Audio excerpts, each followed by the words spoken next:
our lives and treating others. Lord, we ask you for opportunities in our lives to apply our knowledge and wisdom to grow in our faith and our love, Lord, and to be a good example to others in the world. We continue to ask, Lord, for opportunities to evangelize, to continue the work of the church and spreading the good news that your Son died for all who will accept that. Lord, as we ask to be able to have Bible studies with people and teach them that you continue to be with us and lift us up and strengthen us as we'll be facing persecution the more we go out, Lord. We ask you to be with those who are not able to be here this morning. We pray that those who are sick or ailing, Lord, that they be given some health and some comfort so they can be with us and we can encourage them and we can be encouraged by them, Lord. We ask you at this time to also please forgive us of the sins that we've committed, Lord, and help us through the temptations we face each and every day of our lives, Lord. We love you in Jesus' name we pray. Amen. Amen. Let us please read this section, verses 5 to 10. If I can have a volunteer, first read verses 5 through 8. Who wants to help me? Go ahead, sir. This section. Yes, please. Useless wranglings of men of corrupt minds and destitute of the truth, who suppose that godliness is a means of gain. From such withdraw yourself. Now godliness with a good work is great gain. For we brought nothing into this world, and it is certain that we can carry nothing out. And having food and clothing, with these we shall be content. Very good. And 9 and 10, somebody else? 9 and 10, Elena? But those who desire to be rich fall into temptation and a snare, and into many foolish and harmful lusts, which drown men in destruction and perdition. But the love of money is the root of all types of evil, for which some have strayed from the faith in their greediness, and pierced themselves through with many sorrows. Very good. So the context here is that we are to be a functional family, and Paul contrasts between the erroneous views, what we saw earlier, and in verse 5 it connects to how we are not to be as a family in Christ, and with the actual way that we should be. So verses 5, where it says useless wranglings of men of corrupt mind and destitute of truth, who suppose that godliness is a means of gain. We studied about this last week, if you remember.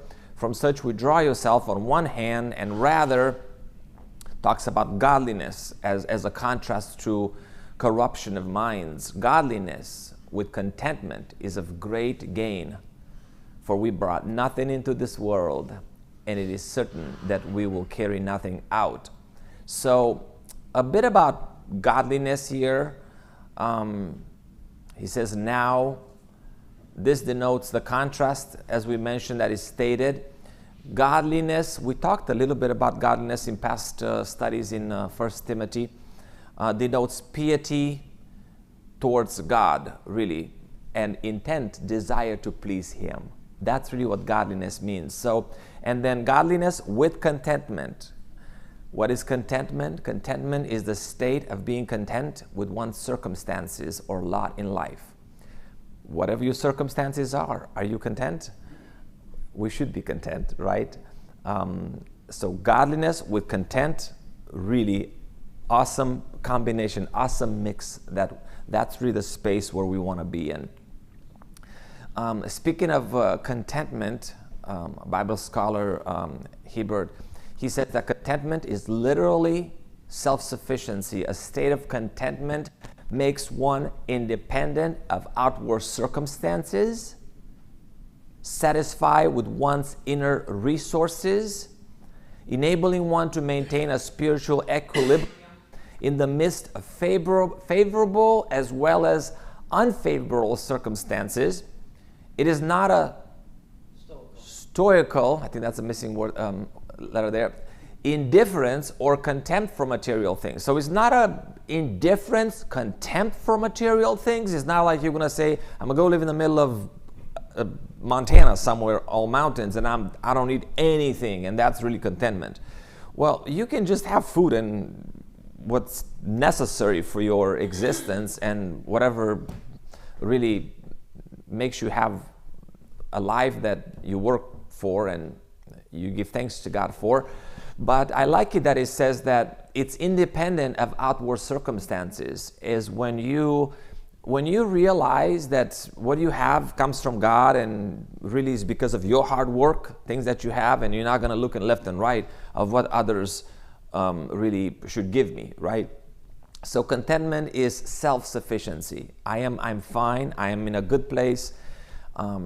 And it's not something that is achieved overnight. It's a bit of an effort that it takes to really, oftentimes it comes from having been in a place when you don't have a lot, and that often strengthens that muscle of being content. He continues on saying that the Christian can be self-sufficient because his sufficiency is rooted and grounded in God's all-sufficiency and rests with assurance upon God's providential care. Such contentment, he goes on to say, naturally belongs to true godliness. So you have to have godliness in order to have contentment. It's very hard to be content without having God.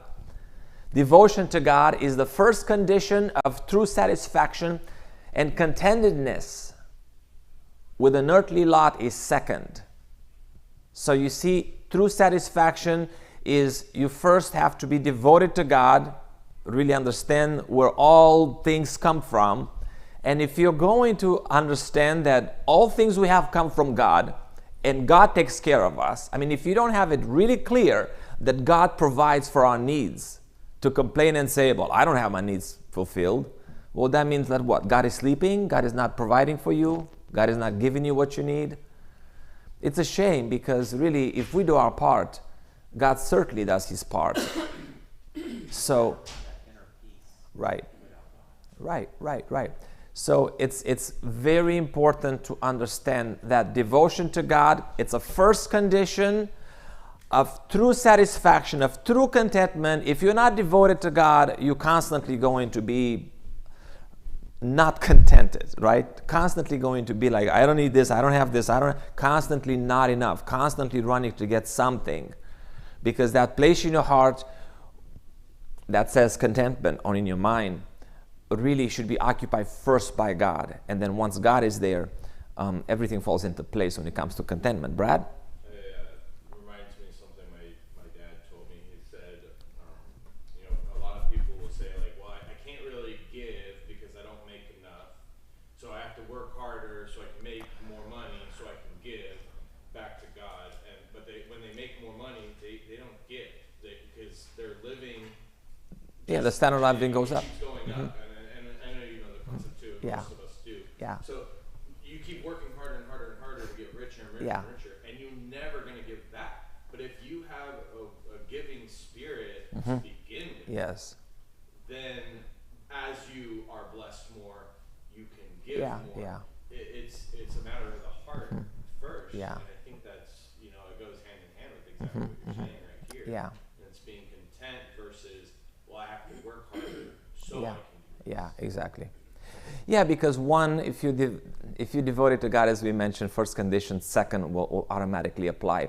So contentment, we define contentment, being content with one's circumstances, whatever your circumstances are. They could be good, they could be bad. What did Paul say about contentment? I've learned that in all circumstances I am content, whether it's good, whether it's bad, whether in plenty, whether in lack. Just be content, just be happy, with what you got. No, because when you say I don't have enough, I don't have then who you blaming? Kind of God, right? Point the fingers like, God, you're not really taking care of me. What are you doing? So contentment. So godliness with contentment. If your godliness comes first, right? Godliness, that means you have to have the right attitude towards God. With contentment, once you have those two good in place, then that's really where gain is. So gain, the godly man is very rich. We can understand that. So God has given us true riches. True riches. I don't have the passage here, but I'll take a volunteer to read Matthew chapter 6. Please, Matthew 6, 19 through 21. Who wants to read this? Matthew 6, 19 through 21. Okay. Go ahead, Brad. Do not lay up for yourselves treasures on earth where moth and rust destroy and where thieves break in and steal. But lay up for yourselves treasures in heaven where neither moth nor rust destroys and where thieves do not break in and steal. For where your treasure is, there your heart will be also. Don't lay yourself treasures here on earth. Lay for yourself treasures in heaven. And this is not a study about what does that mean, but obviously the right attitude towards God is not about the material things. Don't focus on what you need to live here. Further on, Jesus says that God will take care of us. God will provide for your needs. Don't have to be worried. Look at the lilies of the field. Look at the, right? So we have to know that God will take care of us. God will take care of us. Yes, sir.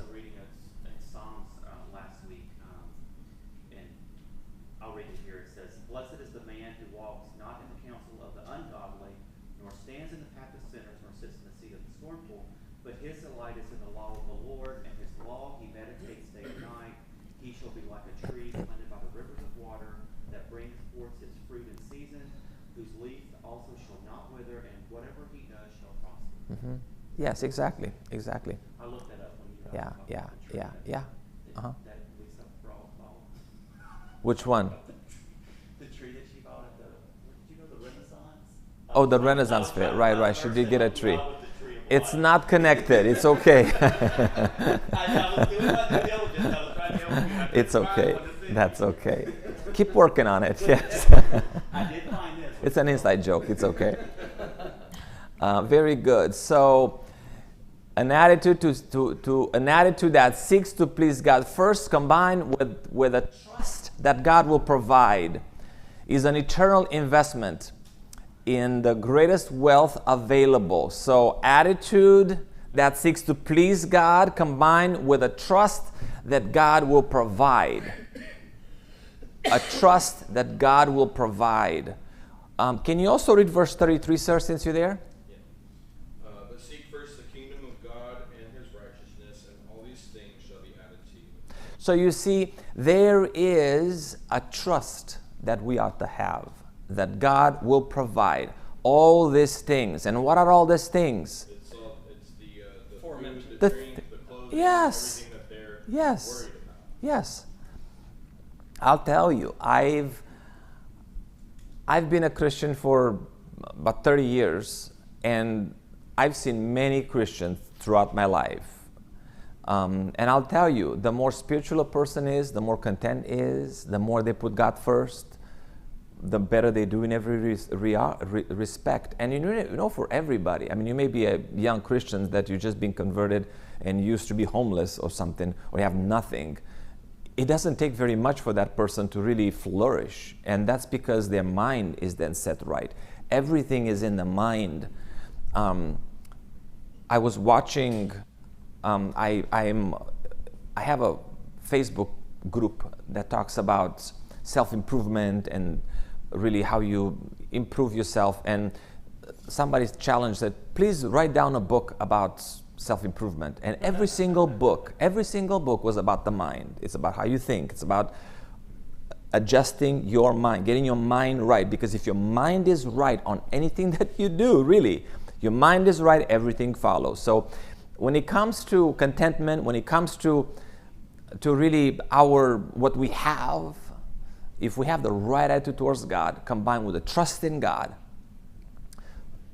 then you have a perfect formula for success, for here on earth too, and in heaven, right? So continuing on, another scholar, his name is Reese, speaking of godliness with content, he says, Paul is not praising poverty here, nor he is condemning those who have wealth. He is declaring that in contrast to the mercenary attitude of the false teachers, godliness accompanied by contentment is greater riches than all the offering collected by false teachers. Paul himself had learned such contentment, and we're going to read Philippians chapter 4 a little bit later, but it says, he continues to say, godliness of the right kind, then with no mercenary thoughts of its being used as a stepping stone to wealth or worldly acclaim, but coupled with a pure conscience and peace of soul will furnish satisfaction far beyond anything this world can offer. This is the great gain. And I know we're going to read Philippians 4 later, but I want somebody to read it, please. 4, 1 through 13, 11 through 13. Can somebody read this, please?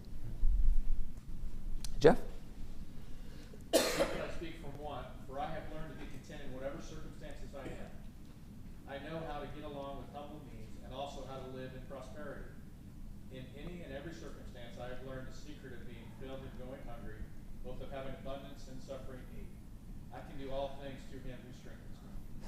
Love that passage. So let's be serious. Who here has not, maybe if you are very young, you can relate, but if you're an adult, okay, can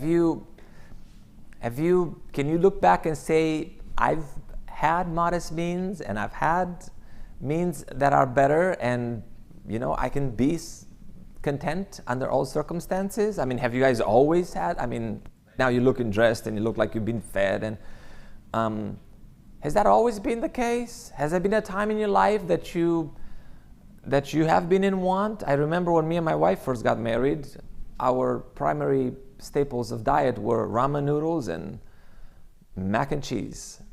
And we had to feed 3 kids, and I had to have 3 jobs, 1 for each kid.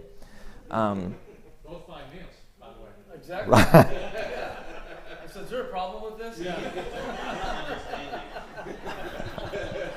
Nutritionally depleted, And your point is? 0 nutrients. There's That is better. a college person's best friend, I'll have you know. Right, but one is not supposed to, so, and I'll tell you, speaking of this, there's a lot of joke around this, but I'll tell you, I wish, and I believe that as this nation progresses and this world progresses, I'm already starting to see some signs that many people don't view food as it should really be, which is to nurture our body as opposed to just put something in your stomach so you can feel full. Right now, even studies that have been developed about one of the worst disease that's ever been around, cancer. Cancer, now according to studies, they call it a nutritional deficiency. They call it a metabolic disease because you don't bring nutrients to your body, and the body says, I can work out. You give me just potatoes, they just have starch and no nutrients. So it's important for us to rabbit hole, but make sure that we are more aware about whatever you eat that is nutritious. But yeah, you can still be thankful, right? If that's the time in your life that you need to stay with ramen noodle and mac and cheese, you do what you gotta do, and then you learn from it, and then as you grow older and you grow smarter and wiser, then you can learn how to add some vegetables to your dinner. But very good. So godliness with contentment, so great gain. Why? Because of the folly of acquiring material things. For we know, he says, we brought nothing into this world, and it is certain that we can carry nothing out. Job 1:21, it says, and he said, naked I came from my mother's womb, and naked shall I return. The Lord gave, and the Lord has taken away. Blessed be the name of the Lord. So that's the right attitude that we should have. And you remember the story of Job. He sure had a lot. He was very content. By a series of circumstances that you're very familiar with, he ended up losing everything, and he didn't seem like he was too bothered by whatever he lost, except of course he was in pain because he lost his family, his kids, wife he still had, but that's why we ought to be content. That's why godliness with contentment is great gain, because it's folly to just focus on acquiring material things, because it says again, we've brought nothing in this world and we shall take out nothing. And oftentimes even the things we leave behind, if we're not careful, even if you leave an inheritance, if you're not very intentional, it could cause so many troubles, for the generations that are left behind, for your kids and grandkids and so forth. So not that it cannot be helpful for them, it can be, but if you don't know what you're doing, the family could be worse off than if you don't leave them anything. I just closed this week a real estate transaction. Somebody passed away and they didn't really leave their real estate in a trust to their family, and it's been so much turmoil with what happens with that piece of property. Not really even that fancy property, but it's taken us almost like a year for the people and kids and relatives and everybody to fight like yeah, it's like wild dogs on a carcass. It's like, whew. And I've been right in the middle of those. Okay, so just let me stay away from, let me just finish this to get out of it. So what good does it get? And then those kids, whatever, they're gonna, I mean, the odds are is that they're not really going to, most of the time, inheritance doesn't necessarily lead to generations to where it's passed down forever. It just 1-2 generations and it's gone, right? So we need to know, therefore, that godliness with contentment, great gain. Why? Because it's folly, really, to just think about material things.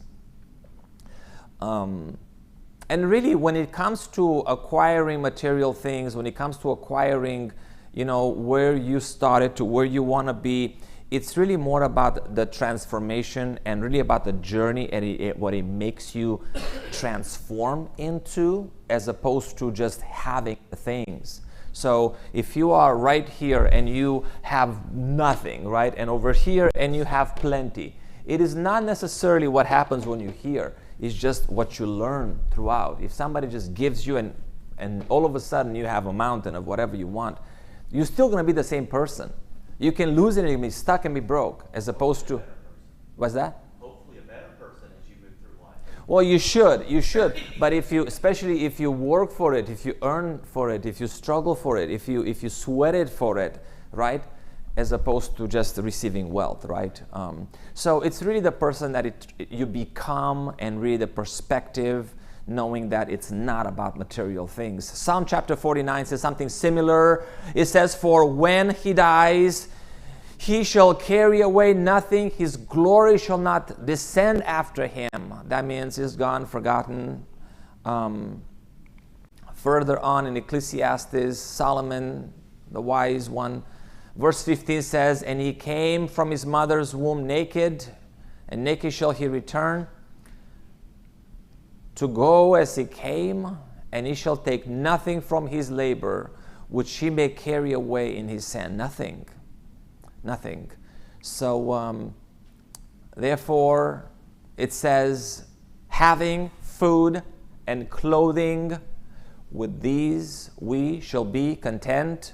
So what do you need to be content? Food and clothing. Food and clothing. So I'm glad that God makes it very specific. He doesn't say with the basics you should be, because that's like open to this. I mean, what is basics? Let me ask you a question. Is housing on the list? Do you have to own a house in order to be content? Do you have to have the ability to just have shelter to be content? Well, let me think. Jesus didn't have any real estate. Jesus didn't have any place to lay his head. And that can be said of many other disciples and many other. So, well, it's nice to have a place to call your own, but when it comes to what is required so that one should be content, it's food and clothing. And I'll tell you, as I look around, everybody has nice clothes, and everybody has had some food in the past 3 days or so, right? So that means all of us, my microphone's going in and out, all of us, we should be content. So we have everything we need in order to be content, and knowing also that God will continue to provide to us. I think that sometimes we get confused, or it's easy to get distracted. The more possessions you have, you can become a victim of those possessions, a slave of them. But it also is it's a distraction in the world. I mean, it can be a worldly distraction which takes you off your spiritual focus of heaven and serving God. So the more you can see it in the world today, people get confused with what their purpose is in life. It's not the person with the most possessions wins. Yeah. Yeah, and the transformation that occurs with that person. You know, they say, and you can read this in many books, that a person can develop his mind to the point of you can take everything they have, material things, and then they can build up just like that after, because they learn what it takes. They learn how to use their mind, how it works. But somebody that they don't know how it works, for instance, somebody wins the lottery, for instance, and then they lose it all and they go back to being broke again. And oftentimes they lose it really fast. And they're back to exactly the same state they were before. And that's just the reality. So, very important in today's Bible study, what do we need in order to be content? Food and clothing. And food and clothing, not like you have to have fancy clothing and filet mignon in every meal. Just food and clothing, okay? If you have food and you're not running around naked, you should be content. So the term covering here includes both clothing and shelter. Clothing or a house. So some can perceive it that it considers shelter. However, some authors can consider that clothing is just physical clothes that you have. So the necessity of life stands in contrast to the gain sought by the false teachers of the previous verses, who will be rich of the verses that we're going to cover a little bit later. So comparing this with Hebrews chapter 13 verse 5 and Proverbs 30 and Philippians, these verses certainly test our level of faith. Hebrews chapter 13 verse 5, can we read this please? Hebrews 13:5. Who wants to read Hebrews 13:5? Go ahead. Let your conduct be without covetousness. Be content with such things as you have. For he himself has said, I will never leave you nor forsake you. This passage should give us tremendous courage, right? To know that he will never leave us. He will, if you just believe in that. If you just believe in that, it will happen. You will not be forsaken. You will have the things you need. And it boils down to test. Proverbs 30 verse 8 and 9 in Philippians came the same thoughts. You have that? Go ahead, Brad. Remove falsehood and lies far from me. Give me neither poverty nor riches. Feed me with the food allotted to me, lest I be full and deny you and say, who is the Lord? Or lest I be poor and steal and profane the name of my God. Very good. So don't give me poverty, don't give me riches, just give me what is mine. Give me my daily bread. Give me what I need for today. Right? So, and then Philippians, Lisa, you have that? Not that I speak in regard to need, for I've learned in whatever state I am to be content. I know how to be abased, and I know how to abound. Everywhere and in all things I have learned to be both full, learn both to be full and to be hungry, both to abound and to suffer need. Yes. I can do all things through Christ. Yes. Strengthens me. Very good. So it's good to understand that whether you have a lot or you don't have a lot, you should be content. And oftentimes it certainly helps to have been in a place that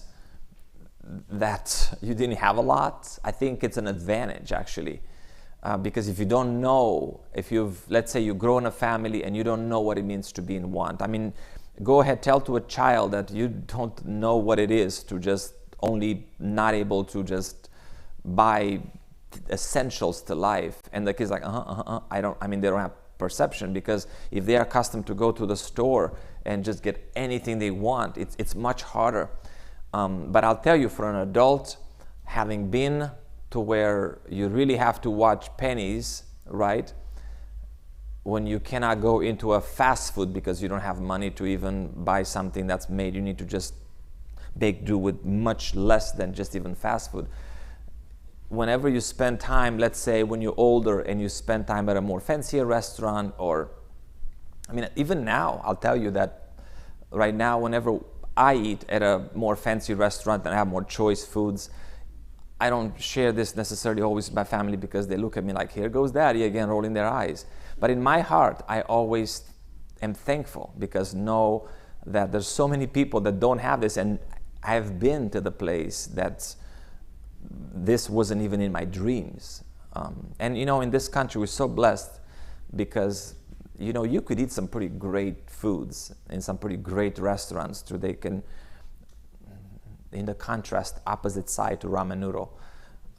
But as long as we are content and as long as we have the right attitude towards God, all good things come from God, and have the right attitude of heart, really understand that that reward is in heaven. So, then it talks about the perils of covetousness, because if you're not content, what's the opposite of being content? Is you are not content and you covet other things, right? So, and it talks about even furthermore, those who desire to be rich, verse 9 says, but those who desire to be rich fall into temptation and a snare and into many foolish and harmful lusts, which drown men in destruction and perdition.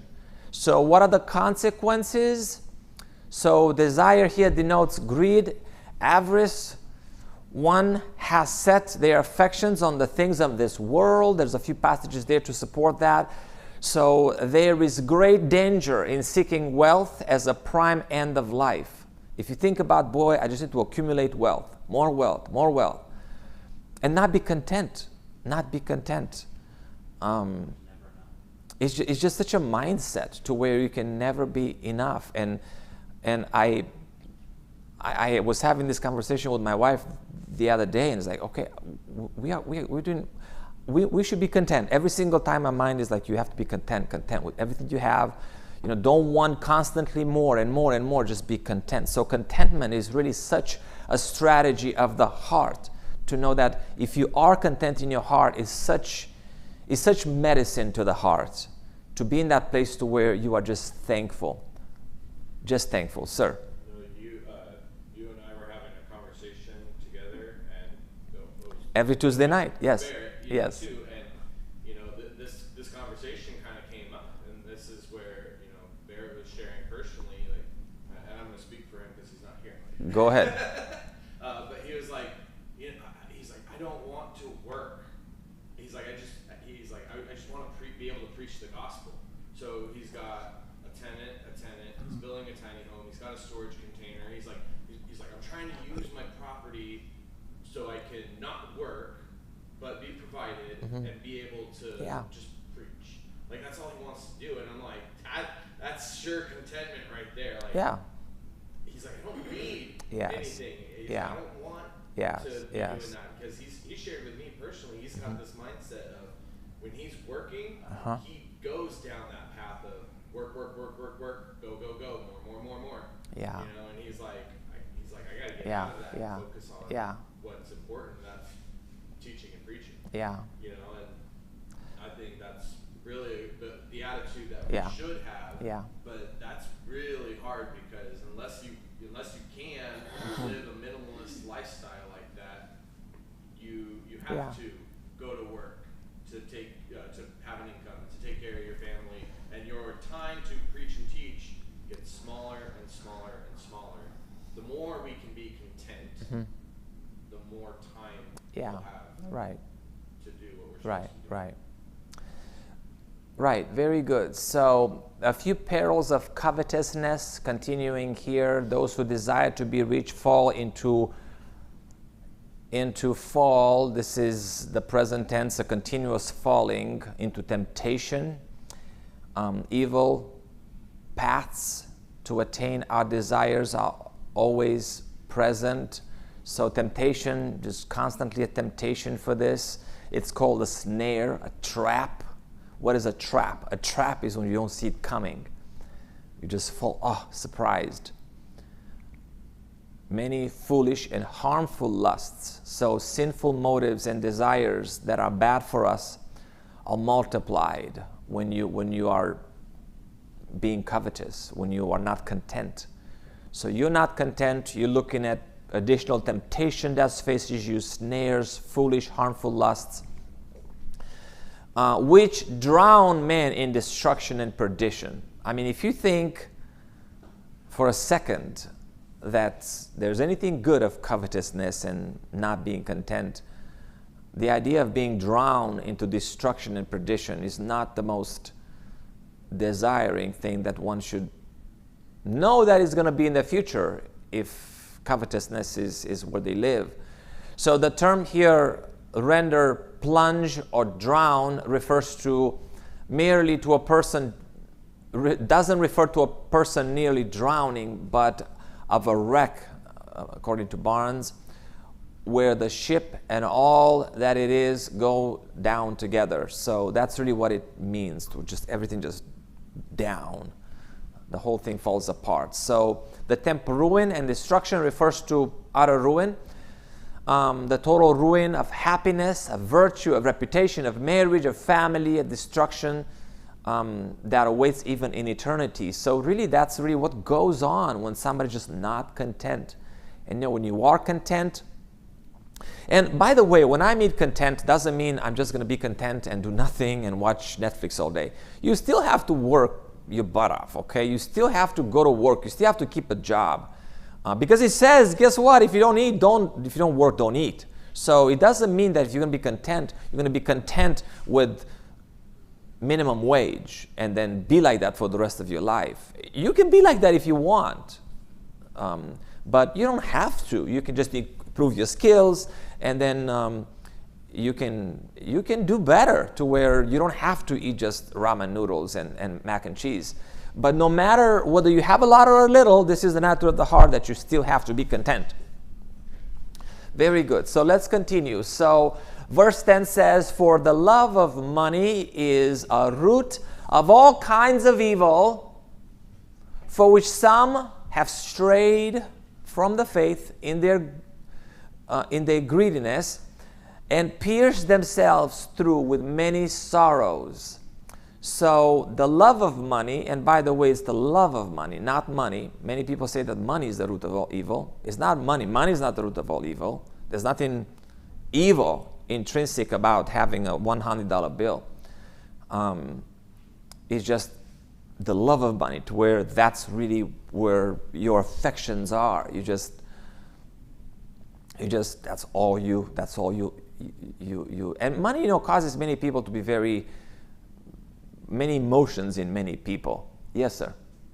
The kinds of was added, so originally it's the root of all evil. Well, okay, that's fine. All evil, all kinds. I mean, it's added to depending on the translation. Yeah. You see, the kind is. Yeah. So we understand the sense here. So money, as I mentioned, in itself, it's not evil, and neither is greed. This is the root of all evil. It's not the evil, it's the root of the evil. And there are other roots of evil that exist. So it is not really the possession of things, but it's the love of those things that we possess that lead men into greater and greater danger. Brad? It's being an idol. Yes. If you put money and making money and having Yes. money before God. Yes. Like you said multiple times already today, is our devotion to God is number one. Yes. And anything we put before that is an idol. Yeah. And that is sin. So, like you said, like having money, it's a necessity. You have to have money. You have to buy food, clothes, pay for your shelter, take care of your family. But if I put that before God, Yeah. that's where it's Yeah. the issue. So before God, and also we're talking earlier about content. How much does it take for you to be content? To see yourself of being content, like having what you need, having your needs met, not being, I need more, I don't have enough, constantly in that state of scarcity, right? It's a state of mind that actually even feeds on itself, to where if that's how you see yourself, that's how you are no matter how much you have. That's why there's so many people that no matter how much money you give them, they still want more. I don't have enough. So no matter, and then they started minimum wage, and then they have the salary increase, and they still not have enough. I'm still broke. I want to have more, as opposed to say, boy, I am what I have. I'm thankful. I'm content. I have everything I need. I thank the Lord that I have what I need. Otherwise, you are casting really reproach upon God, who is in charge of giving you, and who promises that He's going to give you everything you need. And if you say, I don't have enough because I'm broke or whatnot, I need to get more, you're telling Him you're doing a pretty bad job, right? Very ungrateful, right? Yes, you're not meeting my expectations. Yes. And you say, no, you have enough. Just. How's that conversation go? Yeah, it's a tough conversation. Yes, sir. Is this, I'm sure it's an issue throughout the world. Yeah. But do you see this as a big issue for the United States because of our culture of, keeping up with the Jones, and I gotta have everything everyone's got to see what I have, and I want it now. It's not just United States. I would say it's human nature. Obviously, it persisted in the first century. And I'll tell you, I've been in other countries. It's the same. Other countries, actually, Romania, where I was born, it's even worse than here. It's even worse than here. There's so much, people's mind is so occupied with how much you make and how much I make and what car that person is driving, what kind of house they have. This focus on materialism and how good do I look, the expensive clothes that I have. And there's so much focus on that. And yes, the United States is not leading really when it comes to that spirit of godliness, but it's just no matter where you go, people's like, look at me. It's just... I hear a lot about the United States and other places that aren't third world countries. Well, even third world countries. So don't think that if you go to Zimbabwe and Botswana, people there are not proud, and they always are going to live in a shack, but you see a Mercedes-Benz parked outside there. You see that. Even in third world countries, if people can really, that's one of the worldly people. So it's just across human nature, right? So Jesus taught the same truths in Matthew chapter 6 when he talks. We read this a little bit earlier. I got a couple more slides and 1 minute to go. So perils of covetousness, for which some have strayed from the faith in their greediness. So if you remember of Balaam, he was really trying to do whatever God wanted him to do, the prophet, but he really wanted the money. Gehazi is another person that was very focused and driven by money. The rich young ruler, if you remember, he wanted to follow God, to do everything he needed, but boy, he was rich. He couldn't leave that behind. Remember the rich fool that says, I'm just going to live my life and just be happy and just not work, and I'm just going to enjoy. Just focus on material things, and that's where it gets you. Rich man and Lazarus, if you remember, only focus on material things, and look what he led. He ended up in hell. Judas, the same thing. Worse for him, betrayed Jesus, focused so much on money, and then he ended up committing suicide in the end. The same thing with Ananias and Sapphira. Too much focus on money. They could have kept the whole thing. Nothing would have happened. But they want to act like they're so much better than they really were. And Demas and so many others. And we certainly do not want to be in that list of people that are consumed with greed. So, failure to respect one another, to exhort one another, to honor and support one another, to fulfill one's individual obligations and deal fairly and justly, and seek material gain instead of Christ. If we do that, is failure to respect and honor Christ. And I have the passage here that we read a couple of times. This is the last slide for the day. I rejoice, Paul says, and may this be also our state of heart. I rejoice in the Lord greatly that now, at last, your care for me has flourished again, though you surely did care, but you lacked opportunity. Not that I speak in regard to needs, for I have learned that in whatever state I am, to be content. And then goes on to say that I know how to be abased, and I know how to abound everywhere, and in all things I have learned both to be full and to be hungry, both to abound and to suffer need. I can do all things to Christ who strengthens us. Let's take a 15-minute break and come back 11 for worship. Thank you.